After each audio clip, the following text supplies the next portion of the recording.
मैं फिर से आपके लिए वीडियो लेकर आई हूँ और जिसका आपको बेसब्री से इंतजार रहता है प्रश्नोत्तर वाली वीडियो का, हम वो लेकर आए हैं। और आज हम ये सारे क्वेश्चन आंसर आपको सॉल्व करवाएंगे। और कुछ बहुत ज़्यादा मैं कोशिश करती हूँ ज़्यादा से ज़्यादा आपके क्वेश्चन सॉल्व करवा सकूँ, पर बहुत बड़ा वीडियो हो जाता है तो फिर मैं ट्राई करती हूँ कितने ज़्यादा मैं आपको करवा सकूँ। आइए चलते हैं। आपका जो सही विकल्प वाला है उसका पहला है कि बुलर झील किस राज्य में है। बुलर झील किस राज्य में है? इसके 4 ऑप्शन उन्होंने दिए हैं, राजस्थान, उत्तर प्रदेश, पंजाब और जम्मू कश्मीर। तो हम जानते हैं, आपने पढ़ा होगा, वीडियो में मैंने आपको बताया है कि बुलर झील जो है जम्मू कश्मीर में है। तो इसका आंसर हुआ जम्मू कश्मीर। ठीक है, अगर आपको प्रॉपर वैसे तो दिखाई दे रहा होगा, नहीं भी दिखाई दे रहा हो तो आप मैं बोल रही हूँ तो आप उसको नोट करें। ठीक है, दूसरा है नर्मदा नदी का उद्गम कहाँ से है। तो फिर उन्होंने 4 ऑप्शन दिए हुए हैं, सतपुड़ा, ब्रह्मगिरी, अमरकंटक और पश्चिमी घाट के ढाल से। तो इसमें से हमारा आंसर है नर्मदा नदी मध्य प्रदेश की है और ये अमरकंटक से निकलती है। तो इसका उत्तर है अमरकंटक। ठीक है, और तीसरा जो प्रश्न है लवड़ी झील कौन सी है, यानी खारे पानी की झील जो है वो कौन सी है। फिर से इन्होंने 4 ऑप्शन दिए हैं, सांवर झील, डल झील, बुलर झील और गोविंद सागर झील। तो सांवर झील और डल झील तो मीठे पानी की झीलें हैं और गोविंद सागर भी प्राकृतिक नहीं है, वो बनाई हुई झील है मानवकृत। तो हमारा जो आंसर है वो है सांवर झील, इसका उत्तर है। लवड़ी झील कौन सी है, तो वो है सांवर, है ना, उनमें से सब में से सांवर झील है। प्रश्न नंबर 4 जो है, प्रायद्वीपीय भारत की सबसे बड़ी नदी कौन सी है। तो प्रायद्वीपीय भारत की सबसे बड़ी नदी गोदावरी है, जिसे दक्षिणी गंगा भी कहा जाता है। तो हमारा आंसर है गोदावरी। ठीक है, इसके अलावा अगला जो प्रश्न है, कौन सी नदी भ्रंश, गोदावरी नदी है। अगला जो प्रश्न है हमारा 5 के निम्न में से कौन सी नदी भ्रंश घाटी से होकर बहती है। इसके भी 4 ऑप्शन उन्होंने दिए हैं, महानदी, तुंगभद्रा, कृष्णा और तापी। तो इसका आंसर है तापी। तापी नदी जो है भ्रंश घाटी से बहती हुई अरब सागर में गिरती है। ठीक है, तो ये तापी जो यहाँ लिखा है ताप्ती नदी है, एक्चुअली अपने इसको ताप्ती नदी बोलते हैं, एनसीईआरटी में आपके इसको तापी लिखा हुआ है। ठीक है, अगला जो प्रश्न नंबर 2 है, ये प्रश्न नंबर 1 के हमने सारे करवाए थे। प्रश्न नंबर 2 है, शॉर्ट आंसर है वो, है ना, उसको ओपन करते हैं अभी। तो ये सारे प्रश्न आप स्वयं भी करें, जब भी प्रश्नोत्तर वाली वीडियो देखें तो अपनी किताब जरूर खोल कर बैठे, जिससे आपको आसानी होगी। ठीक है, प्रश्न नंबर 2 क्या है, संक्षेप में उत्तर, संक्षेप उत्तर। ठीक है, यानी शॉर्ट आंसर देना है अपन को। तो इसका नंबर 1 है, पहला है कि जल विभाजक का क्या कार्य है, एक उदाहरण दीजिए। जल विभाजक का क्या कार्य है, कार्य है और एक उदाहरण देना है ना, एक उदाहरण। तो हम चलें, सबसे पहले जल विभाजक क्या है मैंने आपको बताया था, इसका उत्तर है दो पड़ोसी जो अपवाह क्षेत्र होते हैं, 2 पड़ोसी अपवाह द्रोणियों के जल को अलग करता है। अपवाह द्रोणियों के जल को अलग करता है, है ना। और इसका उदाहरण जो है, सबसे बड़ा उदाहरण है हिमालय। जो हिमालय है, यानी जल विभाजक कौन होता है, एक ऊंची भूमि या पर्वत होता है जिसके माध्यम से 2 नदियों को जो अपवाह द्रोणी है, 2 अलग अलग क्षेत्रों में जल बढ़ जाता है, उसे जल विभाजक कहते हैं। तो यही 2 पड़ोसी द्रोणियों के जल को अलग करता है, ये इसका कार्य है। और इसका उदाहरण हम देखें सबसे बड़ा, तो हिमालय पर्वत अपने आप में बहुत बड़ा जल विभाजक है। ठीक है, अब इसके सेकंड नंबर का जो है उसका उत्तर देखते हैं, प्रश्न देखते हैं। पहला है, भारत की सबसे बड़ी विशाल नदी द्रोणी कौन सी है। भारत की सबसे विशाल नदी द्रोणी, ठीक है, कौन सी है। तो चूंकि अपनी गंगा नदी जो है वो सबसे बड़ी नदी है, इसलिए उसका उत्तर आएगा गंगा नदी द्रोणी। ठीक है, गंगा नदी द्रोणी। ठीक, अगला जो 3rd नंबर का है प्रश्न वो है सिंधु और गंगा नदियां कहाँ से निकलती हैं? सिंधु और गंगा नदियां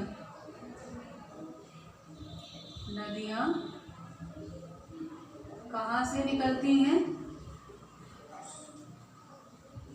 कहाँ से निकलती हैं? तो इसका आंसर है, पहला है गंगा। तो गंगा कहाँ से निकलती है? गौमुख से, गौमुख, गंगोत्री हिमानी से, गंगोत्री हिमानी से। ठीक है, और जो सिंधु है वो तिब्बत मानसरोवर से निकलती है, तिब्बत मानसरोवर। ठीक है, ये तिब्बत मानसरोवर से सिंधु निकलती है, मानसरोवर से सिंधु नदी निकलती है, सिंधु नदी निकलती है। ठीक है, इसके अलावा इसको इरेज करना पड़ेगा। अगला है गंगा की 2 मुख्य धाराओं के नाम बताइए कि जो आपस में मिलकर गंगा का निर्माण करती हैं, और वो स्थान बताना है अपने को कि वो कहाँ पर है। ठीक है, तो अगले प्रश्न का उत्तर हम लिखेंगे। गंगा की 2 धाराएं, पहले 3 नंबर का है, चौथे नंबर का है ना, 3rd नंबर, 4th प्रश्न है गंगा की 2 धाराओं के नाम लिखने।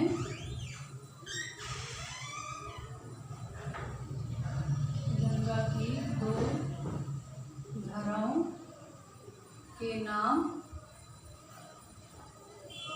व स्थान जहाँ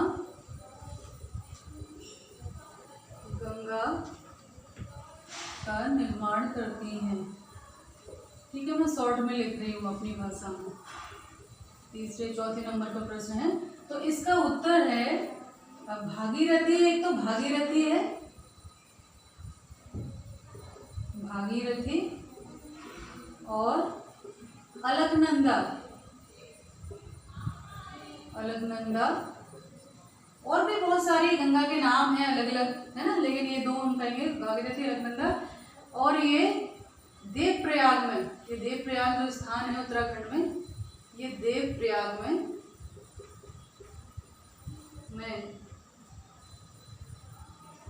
मिलकर गंगा का निर्माण करती हैं। ठीक है, करती हैं। और इसका 5th नंबर का जो प्रश्न का उत्तर है, क्वेश्चन है 5th नंबर का, लंबी धारा होने के बावजूद तिब्बत के क्षेत्र में ब्रह्मपुत्र कम गाढ़ क्यों है? लंबी धारा होने के बावजूद, लंबी धारा होने के बावजूद कौन सी लंबी धारा होने के बावजूद तिब्बत क्षेत्र में, तिब्बत क्षेत्र में, तिब्बत क्षेत्र में ब्रह्मपुत्र में, ब्रह्मपुत्र जो नदी है उसकी बात कर रहे हैं, ब्रह्मपुत्र में कम गाद या सिल्ट क्यों है? यानी ये बहुत लंबी धारा है, फिर भी इसमें कम गाद और सिल्ट क्यों है तिब्बत क्षेत्र में? तो इसका उत्तर है तिब्बत क्षेत्र, तिब्बत क्षेत्र जो है अत्यधिक शीत यानी ठंडा और शुष्क यानी सूखा, शुष्क होने की वजह से इसमें सिल्ट की मात्रा कम होती है।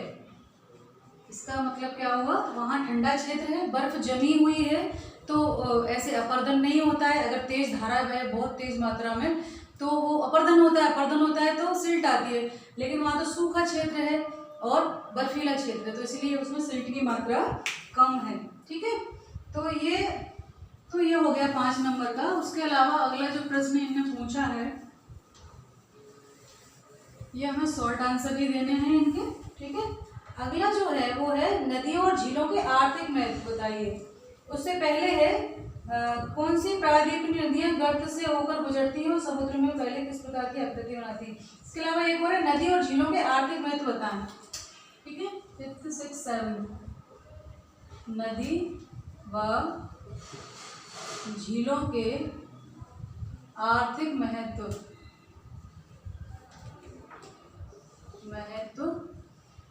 बताएं।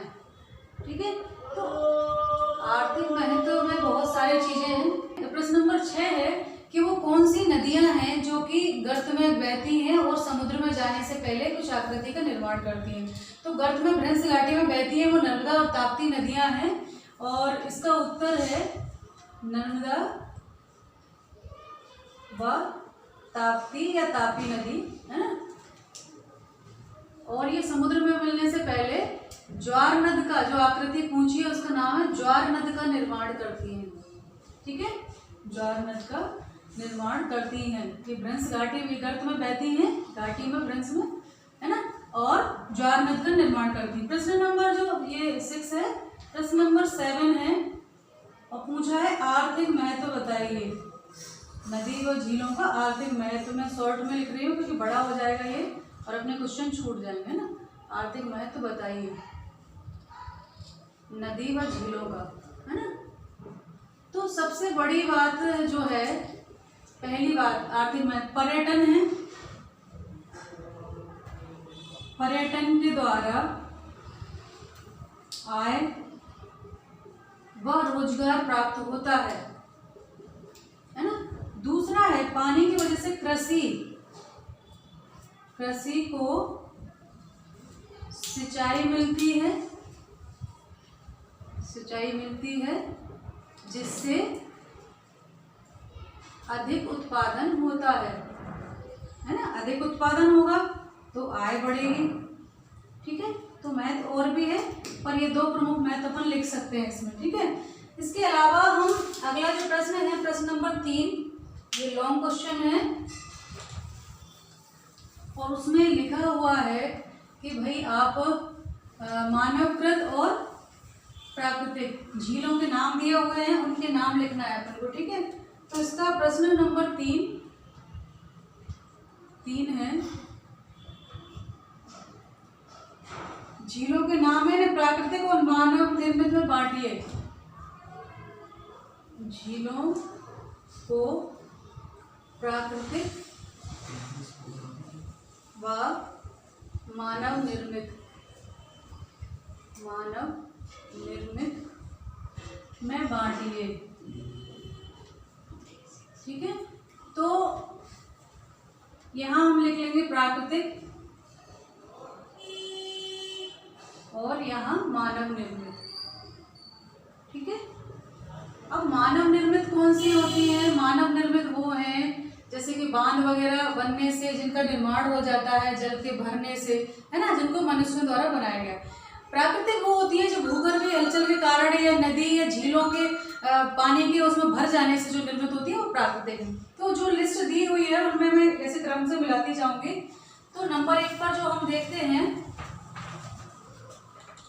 डल झील, प्राकृतिक में लिख रही हूँ अभी, है ना, डल झील।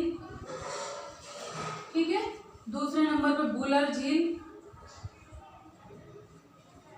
ठीक, डल झील, बुलर झील और नैनीताल। ठीक, नैनीताल के अलावा भीमताल, है ना, भीमताल। और 5वें नंबर पे आपकी आ जाएगी लोकताक, ये मणिपुर में है ना, लोकाटक बोलते हैं इसको, लोकताक झील।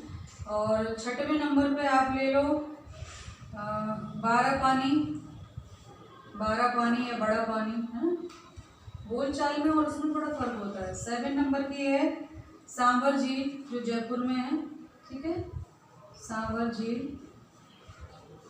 इसके अलावा है भीमका चिल्का है ना, चिल्का भी इसी में आती है। और पुलिकट है ना, ये सारी झीलें प्राकृतिक में आती हैं, ठीक है। अब मानव निर्मित झीलें जो है वो कौन सी हैं, तो आप देखो जो निजाम सागर है वो नंबर 1 निजाम सागर। इससे समझ नहीं आ रहा है सागर मतलब कोई डैम बनाया है जिसके ऊपर है ये, तो ये मानव निर्मित हो गई क्योंकि बांध बनाने से बनी। दूसरा है नागार्जुन सागर, ये भी कृष्णा नदी पर नागार्जुन सागर है, नागार्जुन है ना। जितने भी सागर नाम जुड़े हुए हैं ये सब मानव निर्मित है क्योंकि ये डैम बनने से हुई है, ठीक है। और निजाम सागर हो गया, नागार्जुन सागर हो गया, ठीक है। उसके अलावा गोविंद सागर, गोविंद सागर, ठीक है। और इसके अलावा हीराकुंड, हीराकुंड बांध पे है ये हीराकुंड, ठीक है, हीराकुंड। और इसके अलावा आप देखो कौन सी है, राणा प्रताप सागर, राणा प्रताप सागर, ठीक है। ये सारी झीलें जितनी भी सागर से जुड़ी हुई हैं ये सब कौन सी हैं, ये बनाए हुए यानी मानव द्वारा जो निर्मित है, जो बांध बनाए गए उनके कारण जो उत्पन्न हुई है भराव होने से, वो मानव निर्मित झील है, ठीक है। तो ये निजाम, नागार्जुन, गोविंद, हीराकुंड, राणा प्रताप, ये डल, बुलर, नैनीताल, भीमताल, लोकताल, बारापानी, सांभर, ये सब प्राकृतिक हैं और ये मानव निर्मित है, ठीक है। ये प्रश्न नंबर 3 आपका संपन्न हुआ। अगला प्रश्न हम लेते हैं, तो वो है हिमालय की प्रायद्वीप नदियों, हिमालय की नदियां और प्रायद्वीप नदियों में अंतर। तो ये मुझे लगता है आप लोग कर लेंगे, इसको करवाने की आवश्यकता नहीं है, बड़े प्रश्न हैं, आप आराम से लिख लें क्योंकि यहाँ कराने बैठेंगे तो बहुत बड़ा वीडियो बन जाएगा। तो मैं कुछ शॉर्ट वाले ले लेती हूँ। तो अब इसके बाद मैं ले रही हूँ आखिरी नंबर का जो प्रश्न है आपका, बाएं से दाएं करके क्रियाकलाप दिया हुआ है, ठीक है, बाएं से दाएं,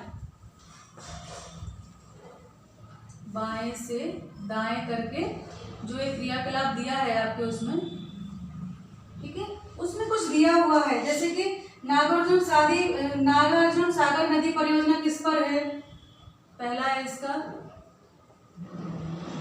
नागार्जुन सागर परियोजना किस नदी पर है, किस नदी पर है, तो इसका आंसर है कृष्णा नदी, है ना। कहाँ है ये, कृष्णा नदी पर है, कृष्णा नदी, ठीक है, इसका आंसर ये हो जाएगा। दूसरा जो है मैं फटाफट लेती हूँ, दूसरा है भारत की सबसे लंबी नदी, भारत की सबसे लंबी नदी, ठीक है, तो उसका आंसर आएगा, उत्तर है इसका गंगा, गंगा नदी, ठीक है। प्रश्न नंबर, ये तीसरे नंबर का है प्रश्न, तो वो ये थर्ड नंबर का जो है वो है व्यास कुंड से उत्पन्न होने वाली नदी, व्यास कुंड से उत्पन्न नदी, तो इसका उत्तर है व्यास नदी, ठीक है। और इसके अलावा प्रश्न नंबर 4 है मध्य प्रदेश के बैतूल से होकर पश्चिम में बहने वाली नदी, तो इसका उत्तर है ताप्ती नदी। मैं प्रश्न नहीं लिख रही हूँ, ठीक है। जो चौथे नंबर का है कि मध्य प्रदेश के बैतूल से निकलती है और पश्चिम में बहती है, तो उसका नाम है तापी नदी, ठीक है। अब इसको मुझे इरेज करना पड़ेगा, फिर आगे बढ़ेंगे। तो 4 नंबर तक हमने इसको कंप्लीट करा दिया है। 5 नंबर का देखते हैं। शॉर्ट आंसर भी हो सकते हैं इसमें, शॉर्ट क्वेश्चन खाली स्थान भी आ सकते हैं, इसलिए मैं इनको करवा रही हूँ, ठीक है। अब है ब्रह्मपुत्र का शोक 5वें नंबर पर, सॉरी पश्चिम बंगाल का शोक किसे कहते हैं, पश्चिम बंगाल का शोक, किस नदी को कहते हैं? किस नदी को कहते हैं? तो इसका आंसर है दामोदर नदी। दामोदर नदी, क्योंकि इसके कारण बहुत बड़ी संख्या में बाढ़ आती है और जान माल की हानि होती है, इसलिए इसको दामोदर नदी को पश्चिम बंगाल का शोक कहते हैं। 6 नंबर पर है इंदिरा सागर किससे निकलती है ना? तो चंबल से निकलती है, ठीक है। उसके अलावा 7 नंबर का जो है वो है रोहतांग दर्रा के पास किस नदी का स्रोत है? रोहतांग दर्रा। तो रोहतांग दर्रे से बहुत सारी निकलती है ना, रोहतांग दर्रा। तो हम इस पे रोहतांग दर्रा से निकलने वाली नदी, तो इसका उत्तर है रावी। रावी नदी निकलती है, ठीक है। 8 नंबर का जो है वो है प्रायद्वीपीय भारत की सबसे लंबी नदी। प्रायद्वीपीय भारत की सबसे लंबी नदी, लंबी नदी। तो ये सबसे लंबी नदी जो है वो है गोदावरी। इसका उत्तर है गोदावरी, ठीक है, गोदावरी नदी, ठीक। तो ये यहीं पर अब अगला जो है ऊपर से नीचे, यानी आपकी जो ये चार्ट दिया हुआ है इसमें एक ऐसा, इसको करने के लिए ये पूरी प्रैक्टिस है कि बाएं से दाएं, यानी यहाँ से जब आप इधर चलेंगे तो ये नदियों के नाम लिखने हैं, ठीक है, और ऊपर से नीचे जाएंगे तो कौन सी नदी पड़ेगी, इस प्रकार से अपने को लिखना है, ठीक है। तो ऊपर से नीचे वाले में जो आती है उनके मैं नाम लिखूंगी। अभी अपन बाएं से दाएं की प्रैक्टिस कर रहे थे, अब है ऊपर से नीचे, ठीक है, ऊपर से नीचे, ऊपर से नीचे। तो इसका है नंबर 1, पहला वाला जो है वो पूछा है सिंधु की सहायक नदी जिसका उद्गम जो है कहाँ से हो? हिमाचल प्रदेश से। सिंधु की सहायक नदी जिसका उद्गम हिमाचल से हो, है ना, हिमाचल से, हिमाचल प्रदेश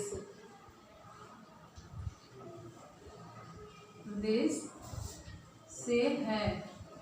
तो इसका उत्तर आ जाएगा चिनाब। इसका उत्तर है चिनाब, ठीक है, चिनाब नदी। उसके बाद दूसरे नंबर का है इसका, उसमें पूछा है मतलब 9th नंबर, अगर उसमें नंबर डालें दाएं से तो इसमें अपन इसको क्रम सिंधु की सहायक नदी को तो इसको 9 कर लेंगे, 9 नंबर पे है ना चिनाब। और इसको 10 नंबर का है 10वें नंबर पर, तो 10वें नंबर पर है भ्रंश अथवा होकर अरब सागर में मिलने वाली नदी।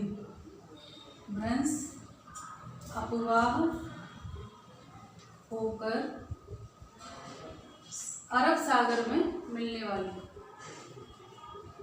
अरब सागर में मिलने वाली, इसका आंसर आएगा नर्मदा। ताप्ती भी है ऐसी, पर इसका अपन लिखेंगे नर्मदा, नर्मदा नदी, ठीक है।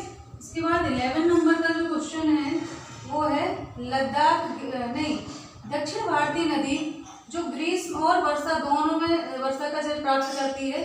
तो दक्षिण भारत की नदी जो 11 नंबर का है उसका उत्तर आएगा आपका गोदावरी, है ना। महानदी भी है ऐसी, इसमें महानदी भी लिख सकते हैं और गोदावरी लिख लेते हैं, है ना, महानदी गोदावरी। इसका 12वें नंबर का जो प्रश्न है 12वें नंबर का कि लद्दाख गिलगित तो पाकिस्तान से बहने वाली नदी, है ना, लद्दाख गिलगित तो पाकिस्तान से बहने वाली नदी। तो इसका उत्तर है सिंधु। सिंधु जो है ना, सिंधु है इसका, ठीक है।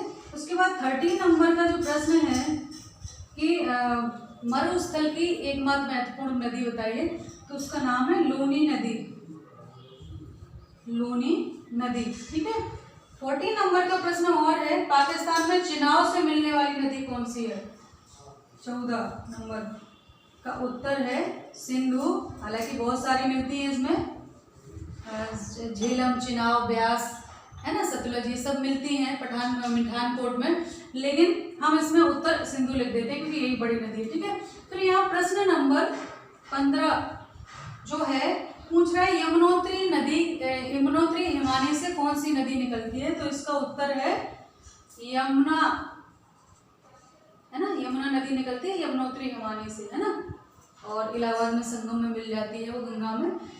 तो ये सारे प्रश्नों के उत्तर मैंने दिए।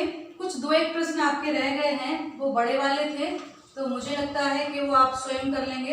एक तो है प्रायद्वीप नदियों में अंतर, और पठार के पूर्व पश्चिम की ओर बहने वाली नदियों की तुलना करनी है, और किसी देश की अर्थव्यवस्था में नदियों का क्या योगदान है। तो वो हम लिख सकते हैं कि अर्थव्यवस्था में तो वो पर्यटन, मैं यहाँ लिख नहीं रही हूँ पर आपको बोल के बता रही हूँ कि भाई पर्यटन के हिसाब से रोजगार देती हैं, पैसा भी देती हैं, सिंचाई व्यवस्था के माध्यम से हमारी बिजली बनती है जल से, बहुत सारा उसका योगदान है, पीने के काम तो आते ही है। तो ये सारा मैंने कोशिश की ज़्यादा से ज़्यादा आपको करवा सकूं।